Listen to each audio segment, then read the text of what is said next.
ఓం నమః శివాయ. ఆరూఢ భక్తి గుణకుంచిత భావచాపయుక్తైః శివస్మరణ బాణగణైరమోఘైః నిర్జిత్య కిల్బిష రిపూన్విజయీ సుధీంద్రః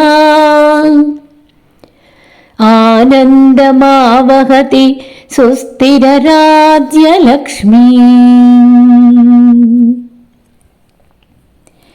ఈ శ్లోకంలో ఆచార్యుడు వారు మనసుతోటి పరమేశ్వర అనుగ్రహాన్ని పొంది ఆ ఫలితాలను అనుభవించే విధానాలను చాలా అందంగా పోలిక చేసి చెప్తున్నారు. ఎలా అనుభవించాలి, పరమేశ్వర అనుగ్రహాన్ని ఎలాగా అనుభవించాలి, ఎలాంటి కోరికలతోటి ఉండాలి, ఎలాంటి భక్తి జ్ఞానంతో ఉండాలి అనేది తెలుసుకోకుండా పరమేశ్వర అనుగ్రహం కలిగినా కూడా చిన్న చిన్న విషయాలకే మనం పరమేశ్వరుని అనుగ్రహాన్ని కోరుకోకూడదు అనే విషయాన్ని ఈ శ్లోకంలో చక్కగా పొందుపరిచారు. అంటే ఎట్లా అంటే ఒక పోలిక చూపిస్తున్నారు. ఒక రాజుగారు ధనుర్బాణాలను ధరించి శత్రువులను పోరాటం చెయ్యటానికి వెళ్ళి బాణాలను వేసి వాళ్ల మీద గెలిచి తన రాజ్యాన్ని సుస్థిరం చేసుకుంటాడు అనేటటువంటి విషయాన్ని ఇక్కడ ఒక అందమైన అలంకారాలతో మనకి చెప్తున్నారు. ఆరూఢ భక్తి గుణకుంచిత భావచాపయుక్తైః. అలాగే బలంగా స్థిరంగా ఉండేటటువంటి పరమేశ్వర భక్తిని విల్లుతాడు. అంటే విల్లుకి ధనుర్బాణాలు, ధనస్సు, విల్లు అంటారు కదా, ఇదంతా ఒకసారి గమనించుకుంటే అర్థమవుతుంది. విల్లు తాడుగాను, మనస్సు అనే ధనస్సు శివస్మరణ బాణగణైరమోఘైః. ఆ మనస్సు అనే ధనస్సు మనస్సులో ఉండే భక్తి అనేది అల్లెతాడుగాను. ఈ అల్లెతాడుని తీసుకెళ్ళి ధనస్సుకి కట్టాలి. స్థిరంగా ఉండేటటువంటి పరమేశ్వర భక్తికి ఈ భక్తి అనే అల్లెతాడుని తీసుకెళ్ళి, మనస్సు అనే అల్లెతాడుని తీసుకెళ్ళి ఆ ధనస్సుకి కట్టాలి. అలా కట్టాలంటే ఏం చెయ్యాలి? కాస్తంత ధనస్సును వంచి కట్టాలి. కట్టిన తర్వాత దాని మీద బాణాన్ని పెడతారు. ఆ బాణం ఏమిటి అంటే శివస్మరణ అనే బాణం. శివస్మరణ అనే బాణం అల్లెతాడు మీద బాణాన్ని సంధించిన తరువాత, ఆ శివస్మరణ అనే బాణాన్ని సంధించిన తరువాత నిర్జిత్య కిల్బిష రిపూన్ విజయీ సుధీంద్రః. సంధించిన తర్వాత ఆ బాణాన్ని ఎవరి మీదకి వెయ్యాలి? శత్రువు మీదకు వెయ్యాలి. ఆ శత్రువులు ఎవరు అంటే మనలో ఉన్నటువంటి కిల్బిషాలు, అంటే పాపాలు. ఈ పాపాలకు సంబంధించినటువంటి ఆలోచనలు, పాపాలకు సంబంధించిన సంస్కారాలు, అంటే అంతఃకరణలో ఉండేటటువంటి రాగద్వేషాలు, అంతఃశత్రువులు అన్నమాట. ఈ అంతఃశత్రువుల మీదకు ఈ శివస్మరణలు అనే బాణాలను వెయ్యాలి. అప్పుడేమవుతుంది అంటే విజయాన్ని సాధిస్తావు. విజయీ సుధీంద్రః. విజయాన్ని సాధించిన తర్వాత ఆనందమావహతి సుస్థిర రాజ్యలక్ష్మీ. ఆ విజయాన్ని సాధిస్తే మోక్షాన్ని పొందుతాడు. ఎలాంటి మోక్ష సామ్రాజ్యం అది అంటే ఆనందం అనే సామ్రాజ్య లక్ష్మి లభిస్తుంది. అదే మోక్ష సామ్రాజ్యం. యుద్ధంలో గెలిచిన వాడు గెలవడం అని, ఓడడం అని రెండు ఉంటాయి. కానీ ఇక్కడ అలా జరగదు. ఆనందం అనేది జరిగి తీరుతుంది అనే విషయాన్ని ఇక్కడ స్పష్టంగా అందరికీ అర్థమయ్యే విధంగా అలంకారాలతో అనుభవించటానికి యోగ్యంగా పొందుపరిచి చెప్తున్నారు. అంటే ఇక్కడ ఒక అల్లెతాడు, ఒక ధనుస్సు, ఒక బాణము, వీటిని వ్యక్తం చేసి చెప్తున్నారు. అయితే ఉపనిషత్తులలో కూడా మనకి చెప్పింది ఇదే, ప్రతిపాద్యమైంది ఏది అనే అటువంటి విషయాన్ని, అస్త్రాన్ని స్వీకరించారు. ఉపనిషత్తులలో ప్రతిపాద్యమైన మహా అస్త్రాన్ని ఒకటి స్వీకరించారు. ఉపాసన అనేటటువంటి నిశ్చితమైనటువంటి బాణాన్ని తీసుకొచ్చారు. ఆ బాణంతో పరమాత్మ అనే లక్ష్యాన్ని ఛేదించాలి. అది ఇక్కడ చెప్పే విషయం. అంటే ఆచార్యులు ఏమంటున్నారంటే ఉపనిషత్తు రహస్యాన్ని జోడించి మరీ మనకి అందిస్తున్నారు. మనస్సును వ్యర్థం చేసుకోకుండా ఆ ధనస్సుతో ఆ మనస్సుని ధనస్సుగా మార్చుకొని మానవ జీవిత లక్ష్యమైనటువంటి పరమాత్మను సాధించడం, దానికి అడ్డంగా ఉండేటటువంటి శత్రువులను జయించడం అనేది జరగాలి. అది శివస్మరణతోనే జరగాలి. ఆ మనస్సు అనే ధనస్సుతోనే వింటి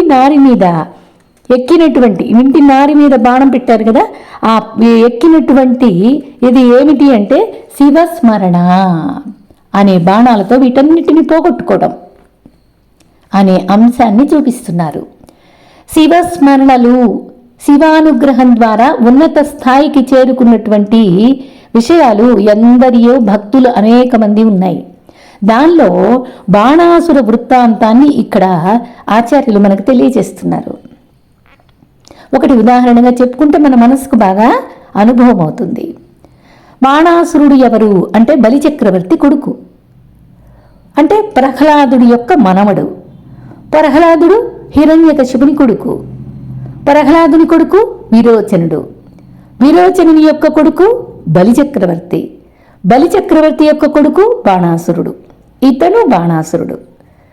తన తండ్రి బలిచక్రవర్తి పాతాళంలోకి వెళ్ళిపోయాడు. వామనావతారంలో తొక్కేశాడు కాబట్టి ఆ అనుగ్రహాన్ని, మోక్షానుగ్రహాన్ని ఇచ్చేశాడు. అందుకని ఆయన వెళ్ళిపోయిన తర్వాత శోణితపురం అనే రాజ్యాన్ని ఈయన ఒక పరిపాలన చేసుకుంటూ ఉన్నాడు. ఈ బాణాసురుడు క్రమక్రమంగా తపస్సుతోటి బాగా తన సామర్థ్యాన్ని అంతా పెంచుకుంటూ వచ్చాడు. ఈయన వంశంలో ఒక్క హిరణ్యకశిపుడు తప్ప మిగతా వాళ్ళందరూ మంచి ఉత్తమమైనటువంటి భక్తులు. ఈ బాణాసురుడు కూడా సాత్విక తపస్సు చేశాడు. దానికి ఫలితంగా 1000 భుజాలను పొందాడు. 1000 భుజాలు వచ్చేసినాయి. ఆ 1000 భుజాలతోటి అవి పొందటమే కాకుండా వాటితోటి నాట్యాన్ని నేర్చుకున్నాడు. 1000 చేతులతో చప్పట్లు చరుస్తూ నాట్య ప్రదర్శన చేస్తూ పరమేశ్వరుణ్ణి అనుగ్రహించమనేటటువంటి కోరికతో పరమేశ్వరుణ్ణి కనుగొనే ఒక విధానాన్ని తెలుసుకొని ఈయన చేసిన విధానానికి ఆ చప్పట్లతోటి చరుస్తూ చేసేటటువంటి విధానంతో పరమేశ్వరుడు ప్రత్యక్షమయ్యాడు. నీకేం కావాలి కోరుకోమన్నాడు. ఈ బాణాసురుడు ఏమడిగాడు? స్వామి, నీవు నీ భార్యతోటి, పుత్రులతోటి, నీ గణాలతోటి కలిసి నా రాజ్యంలో నివాసం ఉండాలి. నా రాజ్యం మీద ఎవరైనా దండెత్తి వస్తే నీవే కాపాడాలి అని వరం కోరుకున్నాడు. బోళాశంకరుడు కదండి, కరుణించాడు. ఫ్యామిలీ మకం మార్చేశాడు. బాణాసురుడి రాజ్యానికి వచ్చేశాడు. ఇంత అవకాశాన్ని బాణాసురుడు వృధా చేసుకోలేదు. ప్రతిరోజు వచ్చి దర్శనం చేసుకొని కాస్త పరమశివుణ్ణి పూజించి కాసేపు ఆయనతో మాట్లాడి వెళుతూ ఉండడం అనేది అలవాటుగా పరిపాటైపోయింది. ఒకరోజు, స్వామి, నా మనస్సులో చిన్న కోరిక ఉంది, తీరుస్తావా అని అడిగాడు. సరే అన్నాడు స్వామి. నాకేమో 1000 భుజాలున్నాయి. నేను ఈ 1000 భుజాలతోటి బాహ్యానికి వెళ్తే 8 దిక్కులకు వెళ్ళాను. వెళ్ళి అక్కడ ఉన్న దిగ్గజాలనందరినీ బెదిరించాను. ఇంద్రుడి దగ్గరికి వెళ్ళాను, యముడి దగ్గరికి వెళ్ళాను, కుబేరుడి దగ్గరికి వెళ్ళాను. నా భుజాల సామర్థ్యానికి ఎవ్వరూ తగినవారు కాదు అని నాకు అర్థమైపోయింది. దిక్పాలకులు ఎవ్వరూ చాలడం లేదు. పోనీ ఎవరైనా యుద్ధానికి వస్తారా అని ఎదురు చూస్తుంటే నాకేమో నువ్వే సంరక్షకుడిగా ఉన్నావు. అందుకని ఎవ్వరూ నా దాకా రావడం లేదు. నాకా ఈ 1000 భుజాలతో యుద్ధం చెయ్యాలి అనే దురద పెరిగింది. అందుకు నీవే ఏదైనా ఉపాయం చెప్పాలి, లేదా యుద్ధానికి నువ్వే రావాలి. లేదా నీ అంతటి వాడైనా ఉండాలి అని ఇట్లా యుద్ధం చెయ్యాలనే కోరిక పుట్టింది నాలో అని అడిగాడు. బోళాశంకరుడు అయినా సరే ఈయనకి ఎందుకో కోపం వచ్చేసింది. నా మీదకే మళ్ళీ యుద్ధానికి అని మాట్లాడుతున్నావా అని కోపం వచ్చి, నీకు ఈ భుజాల దురద బాగా పెరిగింది, నీ కోరిక మీద నేను కుటుంబ సమేతంగా వచ్చి నీ రాజ్యం దాకా వచ్చాను, నీకు బాగా అహంకారం పెరిగింది, అందుకే నాతో యుద్ధం చేసే పరిస్థితికి వచ్చావు నువ్వు, నీకెట్లాగో ఆ యోగ్యత లేదు, నాలాంటి వీరుడు వస్తాడు నీతో యుద్ధం చేస్తాడు, నాలాంటి వీరుడు వస్తున్నాడు అనే దానికి గుర్తేమిటి అంటే నీ రాజ్యంలో పై ఎత్తుగా ఉండేటటువంటి ధ్వజం ఒకటి కింద పడిపోతుంది, అప్పుడు నీకు ఒక సూచన తెలుస్తుంది, నీకు అపకారం కలగబోతుంది అనేటటువంటి సూచన తెలుస్తుంది, యుద్ధం జరిగినప్పుడు నీవు ఓడిపోవడము జరుగుతుంది అని కోపంగా చెప్పాడు. మనకి పరమశివుడికి కోపం వచ్చింది అని మనం అంటున్నాము, కానీ వెంటనే తన కోరిక తీరుతున్నందుకు సంతోషపడ్డాడు బాణాసురుడు. బాణాసురుని కోరిక తీరినందుకు సంతోషపడి ఇంకొకసారి ఆయనకి నమస్కారం చేసి భక్తిగా వెళ్ళిపోయాడు. ఈ లోపల కృష్ణావతారం మొదలైంది.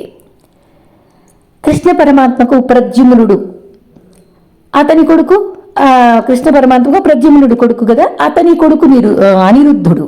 ఇతను చాలా అందగాడు. బాణాసురుడికి ఉష అనే కూతురుంది. ఆమెకు కలలో అనిరుద్ధుడు కనిపించాడు. నిద్ర లేచి తన స్నేహితురాలు చిత్రలేఖతో చెప్పింది, ఒక అందగాడు తన కలలో కనిపించాడు, నేను అతన్నే పెళ్లి చేసుకుంటాను అని చెప్పింది. ఆ చిత్రలేఖ ఈ బాణాసురుడి మంత్రి కూతురు. ఈమెను మాయావి అంటారు, యోగిని అంటారు. ఈ రెండు ఆమెకు ఆ కళలు ఉన్నాయి. ఈవిడ ఒక విచిత్రం. ఈవిడ చెప్పింది ఉషతోటి, నేను రాజకుమారుల చిత్రాలన్నీ గీయగలను కదా, నాకు చిత్రలేఖనం వచ్చు కదా, కాబట్టి నేను అన్ని చిత్రాలను గీస్తాను, నీ కళల రాజకుమారుని నువ్వు గుర్తుపెట్టుకో అని చెప్పింది. సరే అన్ని గీసింది, చిత్రలేఖనం చేసింది, అనిరుద్ధుని చిత్రాన్ని కనిపెట్టింది ఉష. ఇక ఈయన ఎవరు అని విచారిస్తే శ్రీకృష్ణుని మనుమడు అని తెలిసింది. అప్పుడు ఈ చిత్రలేఖ చెప్పింది ఉషతోటి, నా మాయతో ఎత్తుకొచ్చేస్తాను, మీరిద్దరూ గాంధర్వ వివాహం చేసుకోండి అని చెప్పింది. ఉష సరే అంది. చిత్రలేఖ మాయోపాయంతో అనిరుద్ధుడు నిద్రపోతున్నప్పుడు అతన్ని తీసుకొని వచ్చేసింది. ఉష అనిరుద్ధుడు ఒకరినొకరు ఇష్టపడ్డారు. ఇద్దరు గాంధర్వ వివాహం చేసుకున్నారు. ఈ లోపల రాజుగారికి ఈ బాణాసురుడికి ఈ విషయం తెలిసింది. బాణాసురుడికి కోపం వచ్చి అనిరుద్ధుడిని చంపేస్తానన్నాడు. కానీ ఈ మంత్రి గారు అలా చేయకూడదు, అసలు అతను ఎవరు అని ఎంక్వైరీ చేద్దాం, ఈ లోపల అతన్ని కట్టివేద్దాం అన్నాడు. నాగపాశాలతోటి కట్టేశాడు అనిరుద్ధుడిని. అనిరుద్ధుడు ఏం చేశాడు, అమ్మవారిని ప్రార్థించి ఆ పాశాలను విడిపించుకున్నాడు.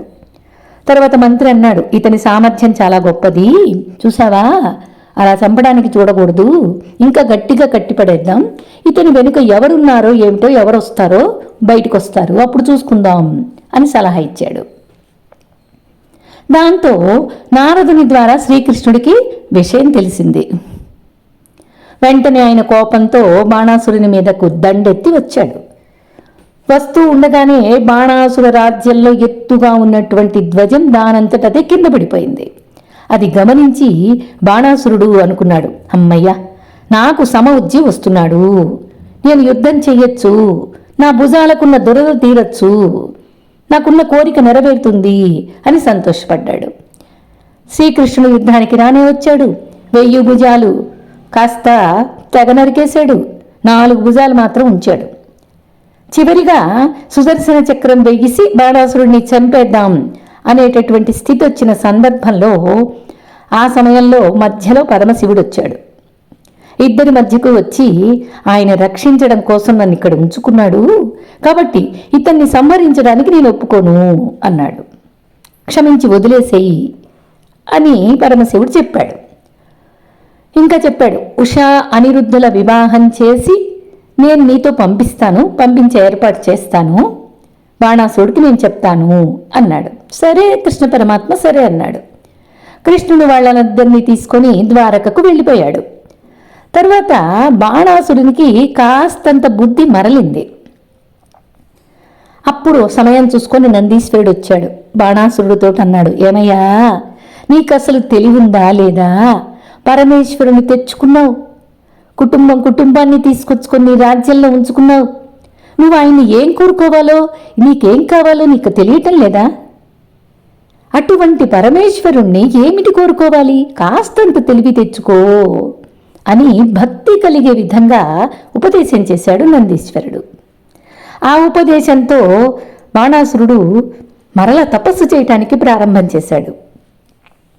ఇంతకు ముందులాగానే ఈ 4 భుజాలతోనే నాట్యం చేస్తూ చప్పట్లు చరుస్తూ పరమేశ్వరుణ్ణి స్వాధీనం చేసుకునే విధానాన్ని మళ్ళీ మొదలుపెట్టాడు.